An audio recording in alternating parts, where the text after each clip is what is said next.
Whenever we think about India's massive achievements in space and defense, our minds almost immediately go straight to, well, roaring rockets and those big headline-grabbing missions, right? But there's a whole other side to this. Behind these monumental milestones is a quiet force. We're talking about the unsung heroes, whose names rarely make the front page, but whose brilliant minds literally solve some of the nation's most complex problems. Today, we're diving into the story of one such remarkable figure who has fundamentally shaped Indian aerospace. So think about this for a second. Who guides India's flights through zero visibility? Picture those freezing, incredibly dense winter mornings when thick fog completely blankets northern India. Flights are grounded, runways become dangerously invisible, and you really can't see a thing. Who is the mastermind behind the tech that makes safe landings possible in those blinding conditions? And, crazy enough, who is also engineering the critical components that make sure India's defense missiles hit their exact targets? Well, let's dive into this. The answer is Dr. Shubha Venkatesh Iyengar. For nearly 5 decades now, she's been the scientist quietly solving India's absolute toughest aerospace and aviation problems. Way away from the flashing cameras and the loud headlines, Dr. Iyengar has basically dedicated her entire life to tackling these massive, critical scientific challenges. Her work has left this permanent yet totally invisible mark on India's defense, aviation, and aerospace sectors, stuff that most people never even hear about. But to really appreciate her massive achievements, we kind of have to look at where she started. And her story actually begins with a number 9. She was born into a large family as the youngest of 9 siblings. And you've got to remember, she grew up in an era where higher education for girls just wasn't really encouraged by society. Actually, scratch that, it was quite the opposite. So the odds of a young girl from that time growing up to become a top-tier aerospace scientist, they were incredibly slim. But she had this incredibly powerful force in her corner, her father. When societal norms were pushing for a totally different path, he stepped in with this unshakable directive. He literally said, "No, I want you to do your PhD." It was that deep, unshakable belief that totally fueled her journey. He stood firmly by her side, insisting she pursue a career in science when it was, honestly, highly unconventional for a woman to do so. That unwavering parental support was essentially the launchpad for every single thing she would go on to achieve. And man, once she was on that path, she didn't just participate, she absolutely crushed it. Just look at these academic triumphs. She ranked first in both her graduation and post-graduation in physics from Bangalore University. She was racking up multiple gold medals left and right. In fact, her academic record was so flawless that after topping her master's degree, she was handed a direct fellowship. No written exam, no interview, just straight in. Let's see how this all builds, because that flawless record opened the door to the National Aerospace Laboratory, which she joined as a research student way back in 1974. What followed was this incredibly patient, steady 5-decade trajectory.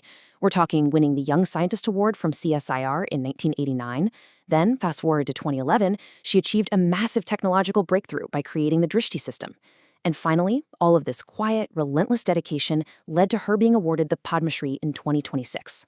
Let's hit pause for a second and look a bit closer at that 2011 milestone, because it actually solves a very real, everyday problem for us. How do pilots land safely when thick winter fog rolls across northern India? If you've ever been stuck at an airport just waiting out poor visibility, you know the frustration.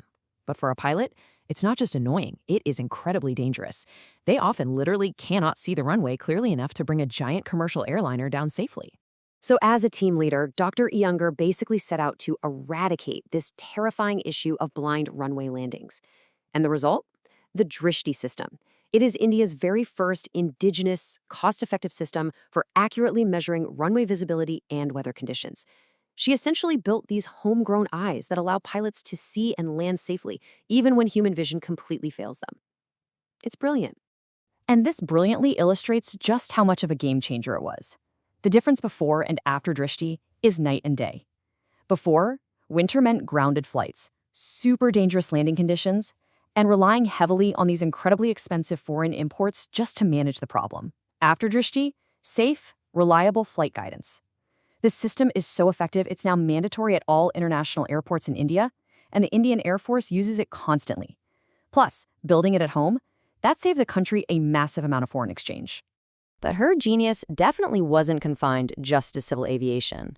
Transitioning away from commercial runways, Dr. Iyengar played a completely crucial role in India's defense sector too. She actually helped resolve a super complex technical issue that was stopping the Agni missile from reaching its intended target. I mean, ensuring a ballistic missile functions perfectly, that requires engineering of the absolute highest order.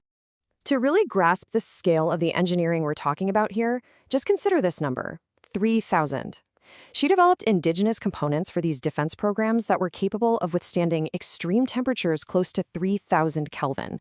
To put that into perspective for you, that is a searing, unimaginable level of heat that would literally instantly melt standard aerospace materials. And as if surviving 3,000 Kelvin wasn't enough of a flex, we also have the number 5. Those exact same highly resilient components she engineered, they had to operate flawlessly at astonishing speeds of Mach 5. That's 5 times the speed of sound. She was quietly, methodically designing the very backbone of India's most advanced aerospace and defense capabilities. Now, what's really interesting about this next part is that you might assume someone working so quietly within India's national labs might just kind of go unnoticed by the rest of the world. But that is definitely not the case. Her research had a massive global ripple effect, reaching well beyond India's borders.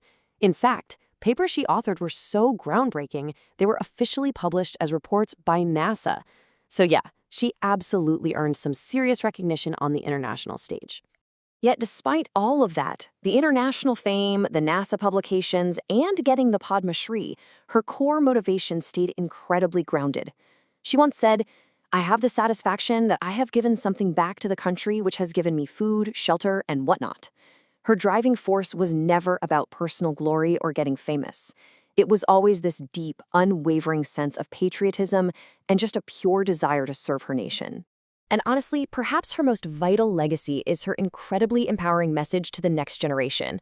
For every young girl out there wondering if she belongs in STEM fields, science, engineering, or aerospace, Dr. Iyengar offers this definitive answer. Quote, "Whichever profession they take, if they have the mind, women can achieve." She didn't break barriers with loud statements or PR campaigns. She shattered them through decades of brilliant, undeniable, and super patient work. So, as we wrap up this explainer and look back at Dr. Shubha Venkatesh Iyengar's extraordinary, yet super understated legacy, it kind of forces us to ask, how many other quiet pioneers are out there changing the world right now? It really challenges us to rethink who is truly working behind the scenes to keep our world moving forward.